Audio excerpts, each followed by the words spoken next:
The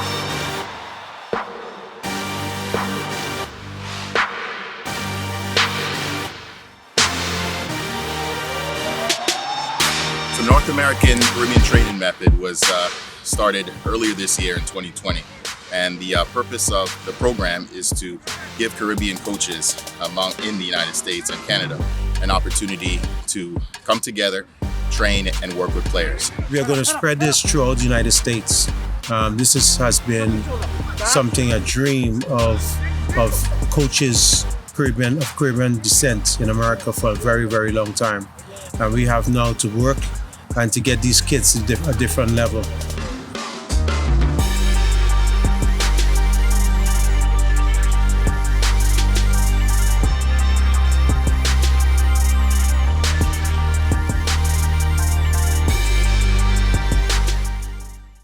Good afternoon, everybody, and welcome to the Black Soccer Membership Association podcast. My name is Justin Reed, and I'm going to be your host again today. We've got a special guest with us today, Patrick Horne. He is the author of the Black Pioneers of the North American Soccer League between 1968 to 1984. So Patrick's going to talk to us about how the league evolved throughout the years and where it's taken us today, as we've got the United Soccer League, and then we also have Major League Soccer. So it's going to be a great conversation and a great discussion, and I look forward to this. So Patrick, how's everything going? Everything's going well. As long as soccer is going, I'm going. So have you been affected with COVID currently? No. You haven't? Thank God I haven't. I've been staying low. I've been doing a lot of writing and just trying to work on a few things soccer-wise here. Okay. So, I'm watching the game. Watching a lot of games. All right. That's important, just staying busy. So I'm very happy to have you on the show. And can you tell our audience a little bit more about yourself before we delve into the book? Well, currently I'm a journalist, a soccer coach, and I played professional in the old North American Soccer League. I came here from St. Vincent and the Grenadines and of course, play cricket and soccer. But when you come here, you stick with soccer. At the time when I came in the 70s, there wasn't much cricket going on. So I played soccer in high school, made the New York State All-Star team, scholarship out to SIU, one of the top schools in the country at the time. I played at SIU from 1973 to 75. 1975, we actually got to the semifinal of the NCAA Division I tournament. We beat Howard University 3-1. Okay. And that's where I met Lincoln Phillips. I knew of him, but I met Lincoln Phillips and quite a few of his players at that time. So we beat them 3-1 in the semifinal, went on to lose in the final to University of San Francisco. And then after that, I got drafted into the ASL, the American Soccer League in New Jersey for about 2 years. And then by 1976, 1978, I got into the Memphis Rogues in the NASL for one season, and then played half a season for the New England T-Men in 1979. But after that, I played in the ASL for quite a few years. But my experience in the NASL, has brought me to write in the book. But again, I graduated with a degree in mass communication. So I've always been a journalist. I was a cricket columnist for Newsday in New York, and 1994 covered the World Cup for Newsday. And after a while, I regularly write soccer columns. Different news. I write on a freelance basis. So when topics come up and that require my because I consider myself the consciousness of the sport. And especially, when it has to do with Black achievement. So anytime I see something where I could, write about, like recently, the comparison between Maradona and Pele, which I thought was no comparison. And I had to write about that because... can you tell us about that? What exactly did you say? Because I know some folks would say Maradona is the greatest of all time. And some folks would say that Pele is the greatest of all time. So, I mean, Well, what did you write about it? well, again, as a journalist, and especially, and I know that Black achievement it's always marginalized and underreported. Mm-hmm. So I saw an article in the Trinidad Guardian, which I read regularly, Mm-hmm. and the current Trinidad and Tobago coach Terry Fenwick represented England in 1986 against Maradona. Mm-hmm. He's now the coach of Trinidad and Tobago, which is a black nation. And he wrote an article saying that Maradona was the greatest player ever. That's not because someone who is the greatest has to achieve, I should say, accumulate achievements that are unmatched. Pele has too many achievements that were unmatched by any player. Even at the time, Sepp Blatter, who had given Pele an honorary award for Ballon d'Or award, which is the best player in European club football, but it was expanded beyond Europe. And simply because Pele was so great, at 73 years old, he awarded him the Ballon d'Or because he knew if Pele had played at the time, he would have won it several times. And even Sepp Blatter has said, the name Pele is synonymous with soccer, and no one has matched Pele's achievement. So it's incumbent on me to, especially since Fenwick is in a black nation, and he's the national coach of Trinidad and Tobago. And there are a lot of young black players who are looking for inspiration. And I think it behooves young black youths that Maradona was better than Pele. If it were true, I wouldn't have a problem with it. Right. But it's not true. No, it's and not. It's not true because I could list a whole lot of achievements accumulated by Pele that Maradona has never experienced and I would never match. They're still unparalleled with any player at all in the world. Pele is the only player to win 3 World Cups, right? He's still the youngest player to score and score so many goals in a World Cup tournament. 17 years old in Sweden, 1958. He scored about 4 goals in 6 games. And one of the goals was so spectacular. In the article, Fenwick talks about, and everybody in the 86 World Cup in Mexico, the same hand of God game. Yep. And Fenwick said that was the greatest goal ever. But I don't see how it's the greatest goal. Why? Well, I could even describe briefly before I get any further why the greatest goal probably is Pele's, because Pele at 17 years old received the ball on his thigh with a defender tightly marking him. He chipped the ball in the air over the defender, spun off the defender, and hit the ball before it hit the ground. Now, for me, that's a more difficult thing to do. It is. Than go into 4 or 5 players. And Maradona was fast. But don't get me wrong, Maradona was one of the greatest players to ever play the game. One of the greatest, but Pele was the greatest. Pele was the greatest, right. 2 last incidents. Pele went to Nigeria. There was a civil war in Nigeria. They actually stopped the war to watch him play. He was in a country where, I don't know what he did. It didn't explain what he did, but he got a red card. The people started threatened to riot. The officials pulled the referee from the game, fired the referee, and put Pele back into the game. Those things have never happened. That's never happened with anybody. There's so many things he's done. He was knighted. He led his team to win the World Cup for the very first time 3 times, and Brazil kept the trophy. And he was player. Feet could head the ball. There was no need for no hand of God with Pele. So I could go on and on. So I had to, and I think that is my job, because journalists like myself, black journalists, we are responsible for reporting black achievement, legitimate, true black achievement, because no one else will. And the black youngsters need to be inspired, and they need to know that people that look like them could do things. Exactly.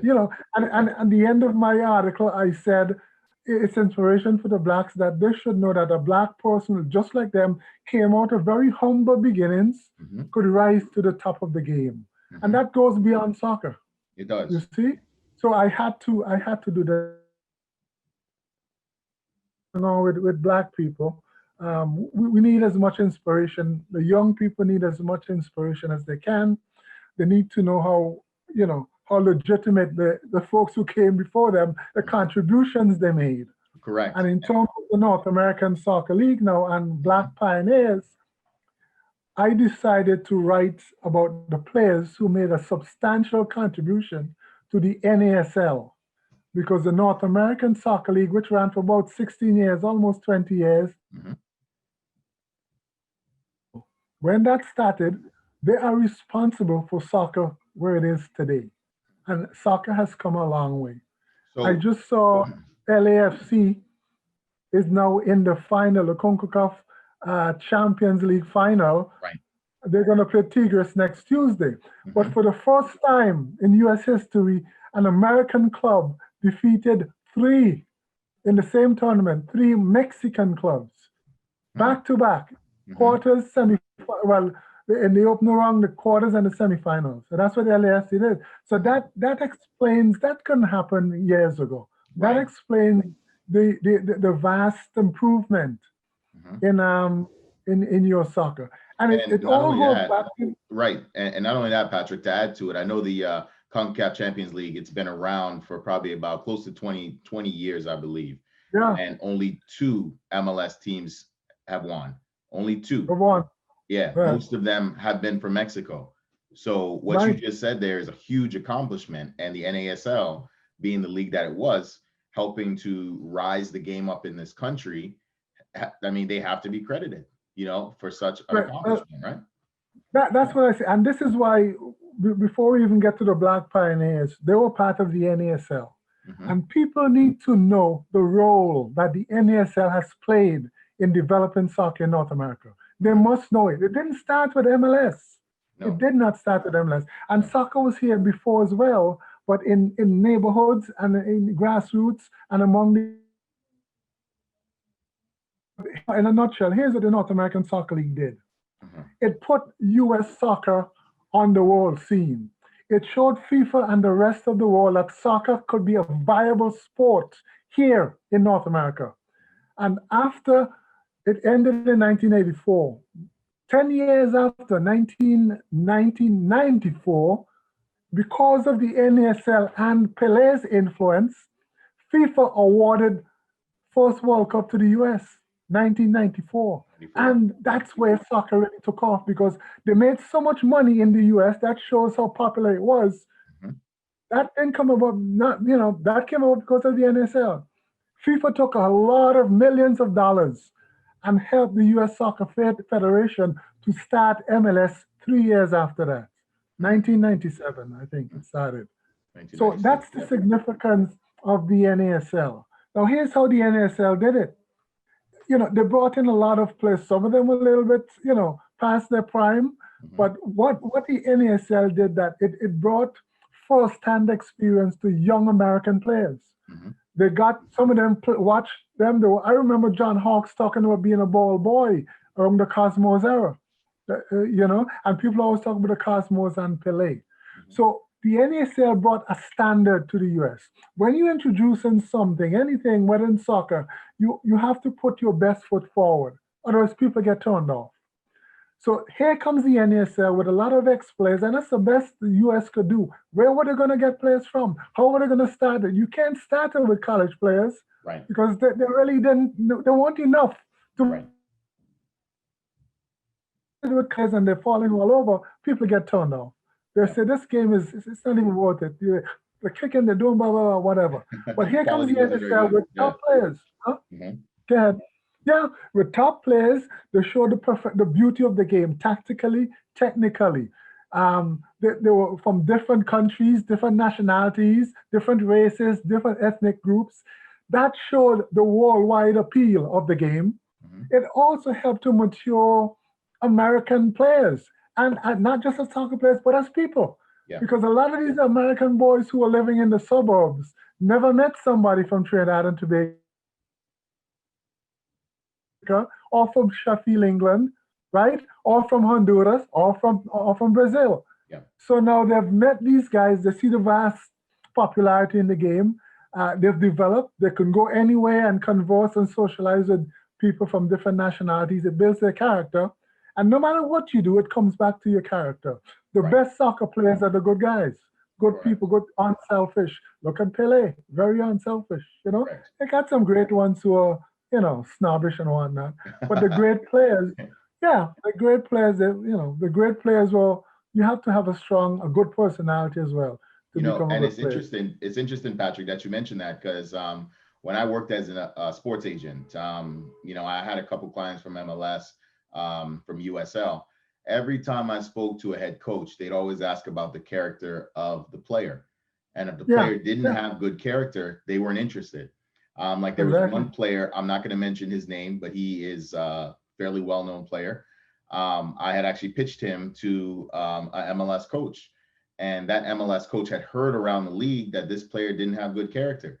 So therefore that pitch was over, so that's the number one thing, so that's very, very, very interesting that you mentioned that. So Patrick, I've got the book here. All right. So the Black Pioneers of the North American Soccer League. Can you tell me and tell our audience what gave you the drive to write such a book? Did you play in the league as well? What encouraged you? Well, again, I played in the league. Okay. I played in the league because, I came out of one of the top colleges in the country, and played in the ASL and then in the NASL. And I'm also a journalist. Right. But the most important thing about it is that, again, the NSL was significant in the development of the sport here. And of course, the NSL are the players. And among those, all the players, who made that big contribution to the league. But among the players was significant number of blacks.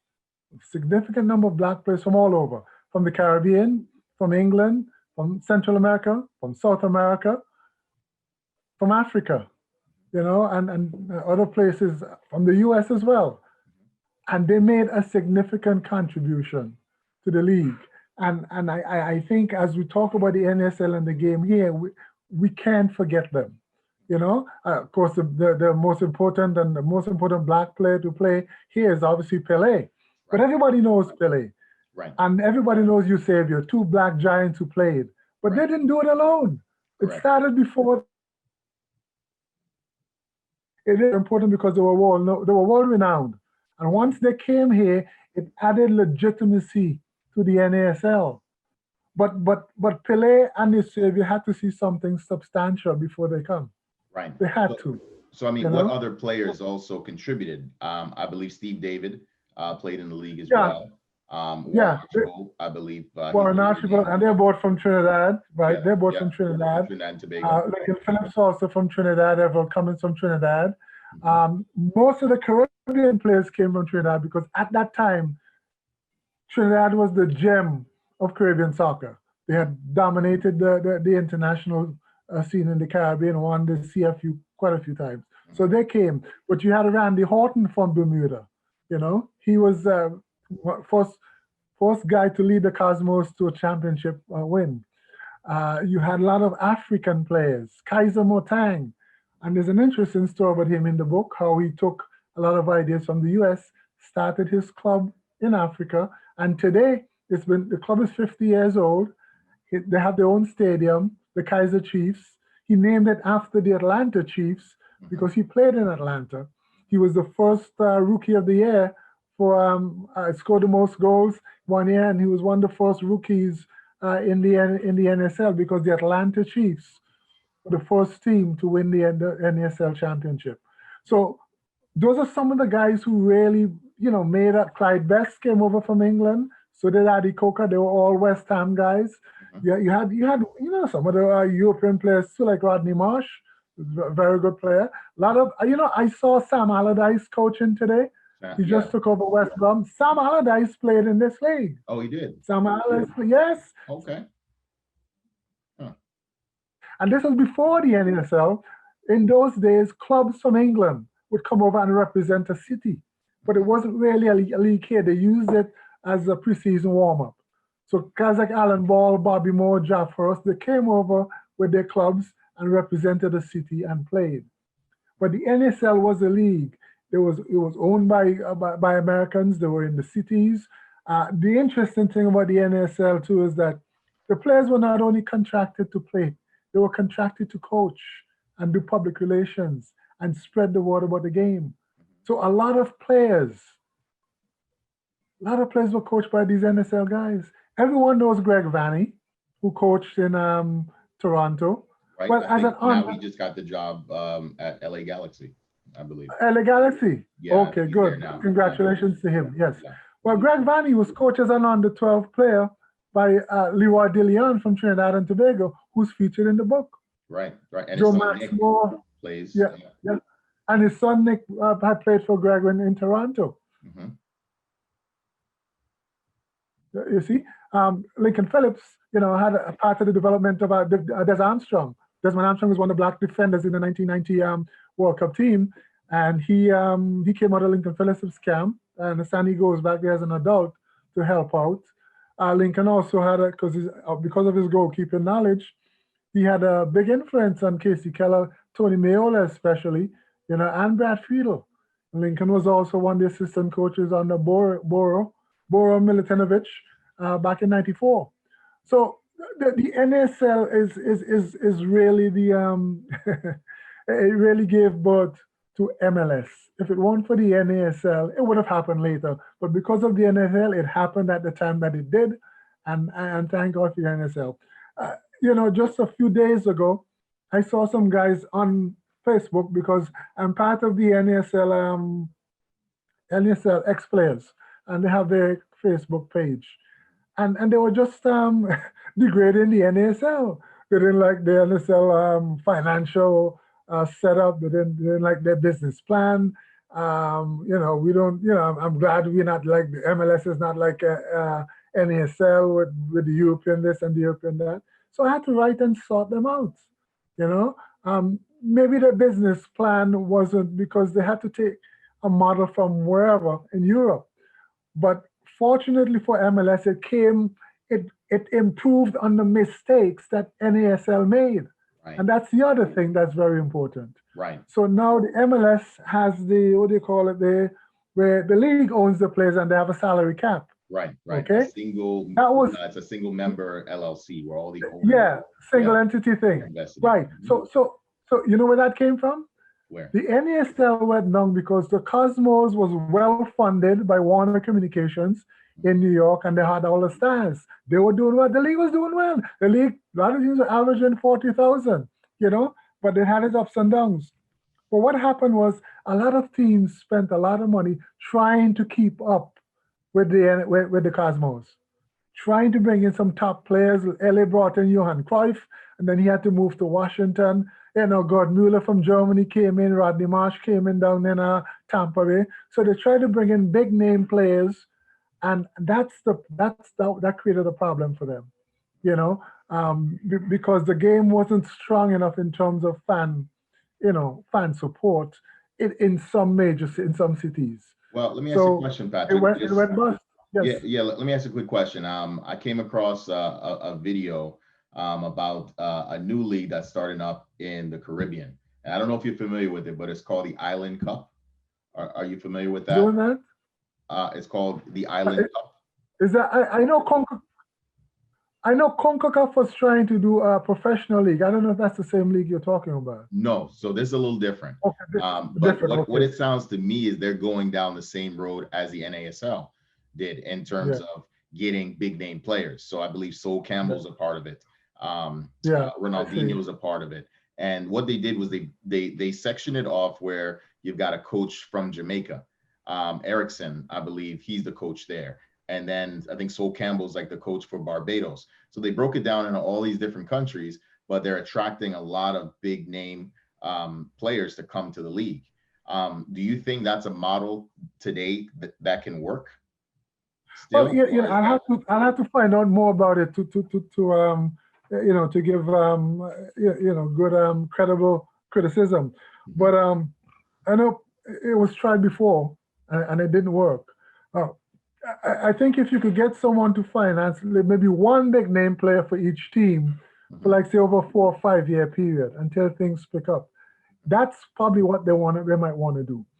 I don't think you have to have a big, a bigger financial base in terms of paying players, simply because in the Caribbean, players will be glad to play.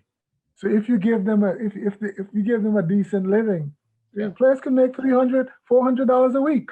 Yeah. That's fine because they're not doing anything right now. That's true. They're not playing. So if they realize that, if they study the economy of the countries, and governments can't help you much. So if you could get major sponsors, and one name player, I'm not so sure about coaches, but one name player in each market, that would help. But you can't bring in 2 or 3 top players, because it's going to be difficult. They have to also understand that the audience, the fan base in some of those countries, it's not, you're talking maybe 3,000-4,000 people, maybe, and some instances less in some of the small islands. Right. So it depends on how it's done. Right. I don't know if it's by country or it's by region. I mean, Jamaica can have a team, Trinidad can have a team. Yeah. Maybe Barbados. But let's say the smaller islands, you'll have to have one team in the Windward Islands, which means St. Vincent, Grenada, St. Lucia, Dominica. One team in the Leeward Islands with Antigua and Nevis and so on. And then maybe they could rotate matches among those islands. But those islands cannot sustain. The small islands cannot sustain a professional team. Right. Trinidad can do it and Jamaica can do it. Sure. Yeah. But most of the islands won't. So they've got to be careful how they start and where they start, because it was started before. And I know CONCACAF was thinking of starting a professional league there as well. Yes. CONCACAF was thinking about that. So I don't know. It won't be good for both. No. Because they'll probably cancel each other out. That's It won't go anywhere. That's right. If they could find some way to join forces within the CONCACAF, adhere to CONCACAF rules, and use your money wisely, the bottom line is make it successful. And then I think, but it'll be a good thing. I think there's a lot of potential in the Caribbean, but what hurts the Caribbean is professionalism and knowledge. Yeah. Coaches, mentality. And the biggest thing is coaches, and of course, fan support. You're not going to make a whole lot of money initially. Right. You won't. Right. But if you can produce, if you could produce good players and those players could come out and make a salary, get a decent living, you're still ahead of the game. You are. If the young players could get scholarships to get an education, so that's good too. So we have to put it in perspective. Dwight York did well, Stone John did well, and the NSL players did fairly well as well. So it depends on your goals, and you have to examine the situation and go from there. Absolutely right. So this is the league that Lenny Taylor, he's a part of it. I know both of. I mean, we. Yeah, he mentioned something. He mentioned that to you. Yeah, you didn't mention. You said something big was coming at the time, and this was like a year ago at the convention. Right. He told me the same thing. Because I know him a long time. Yeah. But I haven't heard from him since, so that might be it. And let me tell you the story of Lenny. Lenny and I played together a long time ago. We were on the first professional team together, New Jersey Americans, back in 1976 when I got out of college. And then I don't know, he disappeared, and I just kept on playing. I think he focused on the coaching, while I just kept on playing. But he was and he was instrumental in locally in Brooklyn. He used to have a Jamaica team, and we used to have this international tournament: Jamaica, Trinidad, Haiti, and Jamaica, Trinidad, Haiti, and there was one other team from. St. Kitts? Was it St. Kitts and Nevis? No, it wasn't St. Kitts.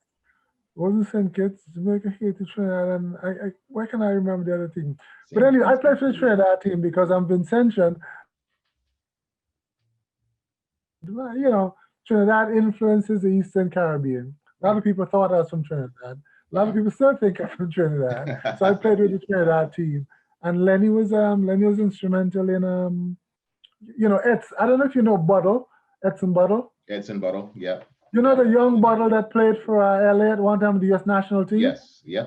Right, well, his father was one of the players in Lenny's team. Oh, okay. Yeah, his father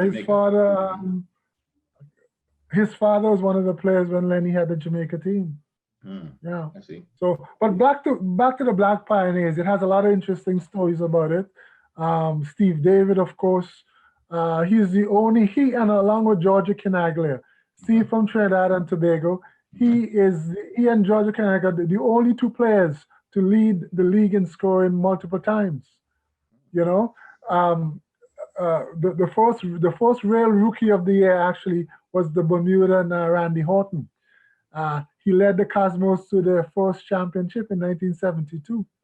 And now this the was first before. three.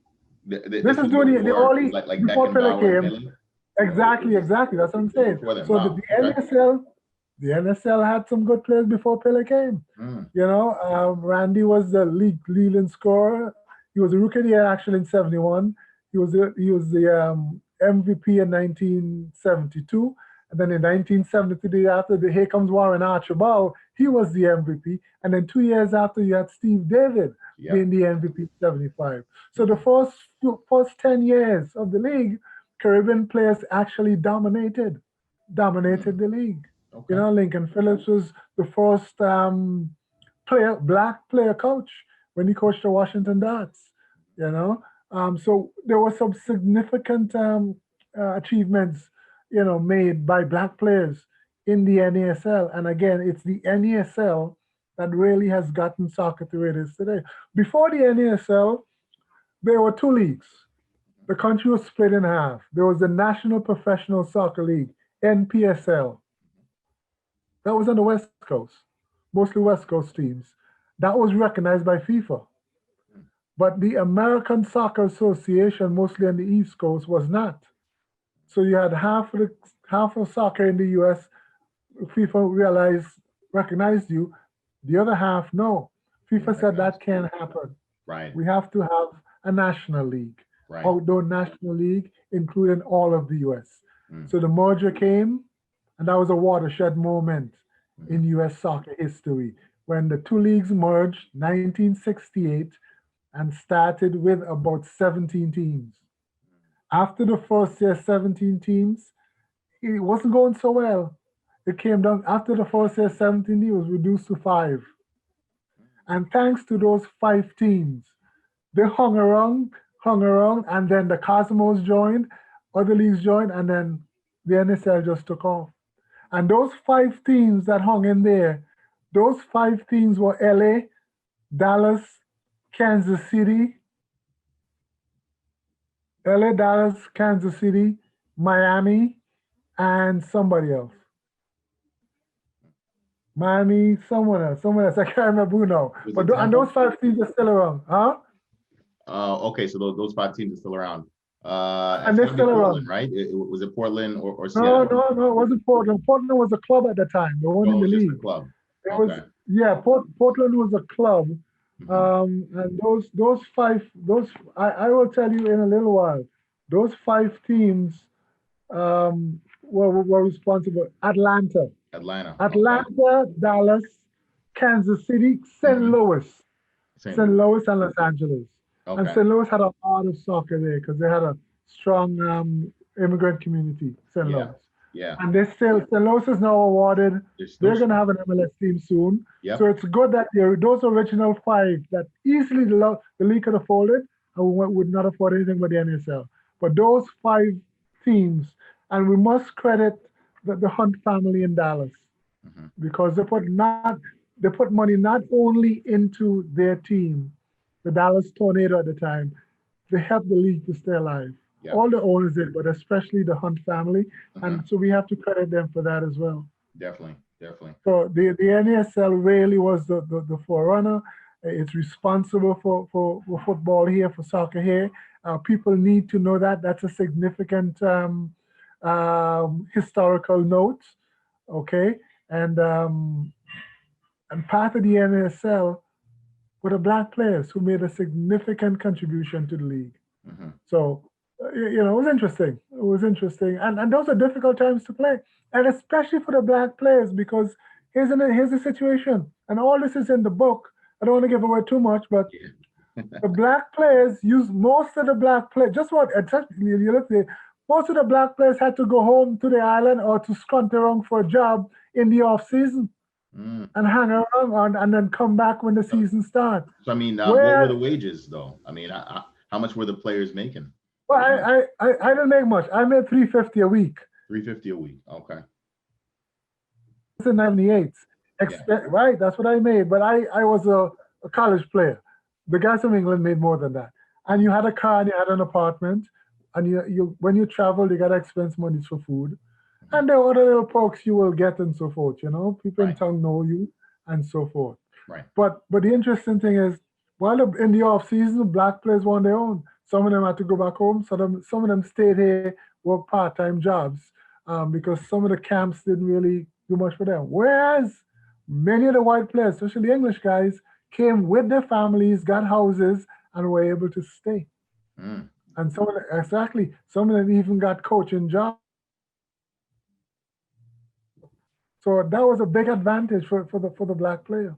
Wow. Tremendous advantage. So I mean, was there Yeah. any racism at the time Yes, at there was. stadiums when you guys would go play? Was there a lot of racism going on during that I time? didn't experience it, but I know different players. Cummings experienced it in Atlanta. Atlanta was the deep south, remember? Yeah. Atlanta was the South Still Coast very team, racist. and this is the 1970s. Mhm. And there's another player from who played with Fort Lauderdale, and he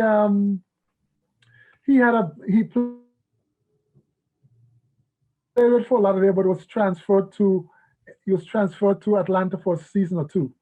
And I'll tell you his name in a little while. He was transferred to a season or two, and when he went looking for an apartment, they took him to the black neighborhoods, rundown neighborhoods. That's where he had to stay for a while. Luckily, he went back to Fort Lauderdale. Tony Whelan was from England, Mhm. and that's what Whelan in interviews and so on.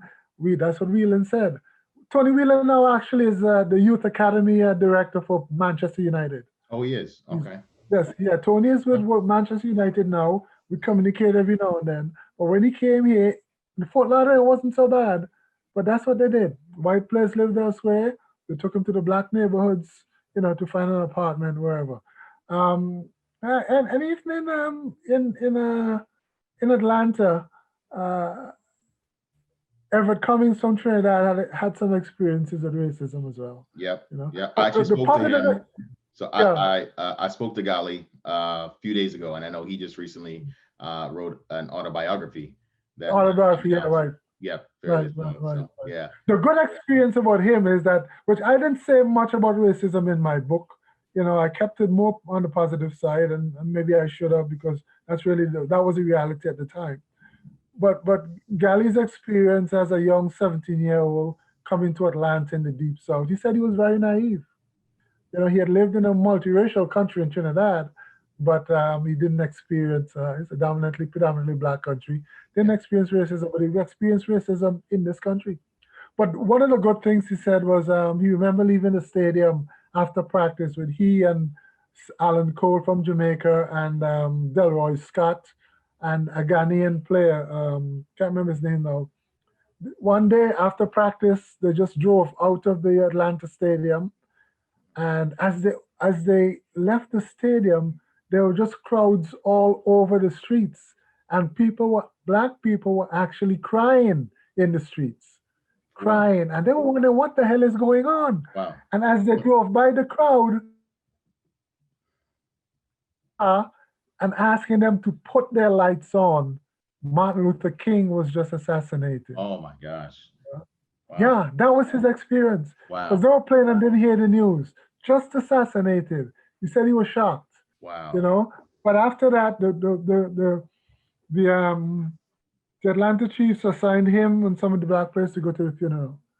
And at the funeral, he said some of the people that were heroes to him in the music industry, in the movie industry, that he dreamt of, here he is holding hands with them on their way to Morehouse College for the funeral of Martin Luther King.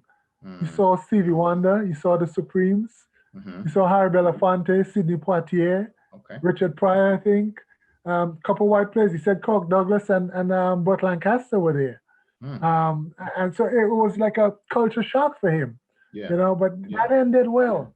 That ended well because, he get to meet some of the people that, if he weren't in Atlanta as a 17-year-old with the Chiefs, he might not have met. You wouldn't have met him. So, Yeah. Yeah. yeah, but it was a good experience for him. There are a lot of anecdotes in the story in the book, but again, it tells you about 45 black players who made a significant contribution to soccer in this country, and I think people need to know it. Eventually, I will update the book because as I was writing the book, players who I'm talking to would tell me about other players who weren't on my list, but I jotted the names down, Mhm. and eventually, when this book has run its course, I'll update it. And there's a lot more things to say because there were two black referees, one from Canada in the league as well. Mhm. So I need to find them. I know I have one name, and I haven't been successful so far. Hmm. Well, I mean, if you Skill mention the Cole, name, who is if you mention the name, maybe someone in our audience may possibly know. I mean, would you like to mention the yeah, name? the last name is Johnson. I can't remember the first name. The last name is Johnson. Johnson. Johnson, Right, referee, right. NASL. Johnson, and he was Canadian. He was Okay. Canadian, black guy. And I have the name written down of the other referee, but can't remember it right now because that was a while ago. But eventually, I'm gonna find those guys. There's a referees association, and I'm sure I could get the information. Okay. All right. And I mean, we'll To help as be much as we can. So, to be uh, told. all right. So, Patrick, Yeah, I want yeah, to yeah. thank you again. I want to thank you again for coming on. No more To the questions. No show. more final questions about the league today. What's that? Say that again. No more questions about today's football, Well, I about mean, today's soccer. you told us so much in the book, and I don't think that Yeah, you should give any more away because I think folks need to purchase the book. It's an yeah, excellent book. I've read it as well, and there's so many names that came through this book that I recognized, and I was like, yeah. wow, this player played in the league at this time. Wow, this player played in the league. So it's a great book, and I recommend everyone purchases it. They can actually purchase it on the blacksoccercoaches.org website. So we have a shop, Exactly. and our audience can go on there and purchase the book. I mean, it's just a great book if you want to know about the history of Black players and what they have done to shape soccer in this country today. All right. So, Patrick, go ahead. Yeah, I just want to add one more thing. The book is inspiring. It's Black achievement, and the inspiration goes beyond soccer. Automatically, it says, just work at whatever you want to be. You could be anything that you aspire to be. Work at it. You're gonna have setbacks. Like some of these guys had setbacks. They didn't have any food. They didn't have any place to live or work or whatever in the off season. But they loved the game. They found a way to survive, and some of them became all stars and are doing well. Lincoln Phillips started his school. He Yep. went to Howard, coached Howard to the first first NCAA championship for a black championship. school, Yeah. Yeah. right? So things can happen for you. So read the book, be inspired, and don't take no for an answer. Don't take no Excellent. for an answer. Excellent advice, Patrick. And we have quite a bit of followers in terms of youth players, who do follow Yes, the Black Soccer Coaches.org, social media site. So we'll make sure to let them know that they should purchase. And you make sure you should republish that greatest player like them. A black player who looks like them, came from very humble beginnings, but he was humble. His stardom, his ability never got to his head. He spoke with everyone, he shook everyone's hands, never turned his back on anybody, never said a bad thing about everyone. Even when players are comparing him to other players, he would tell you, the other player is better than me. Yeah. And that's the kind of thing, that player that he was. Right. And this is how you get on, because everything is a relationship business. Absolutely. Relationships with people, that's what gets you going. Absolutely. All right. Well, thanks again. Thanks for having me. Okay, we take care. We'll see you again Patrick, soon. thanks again, and looking forward to have you on the show again. So we will be in touch. Thank you, Patrick. Good. Take care. Bye-bye. All right.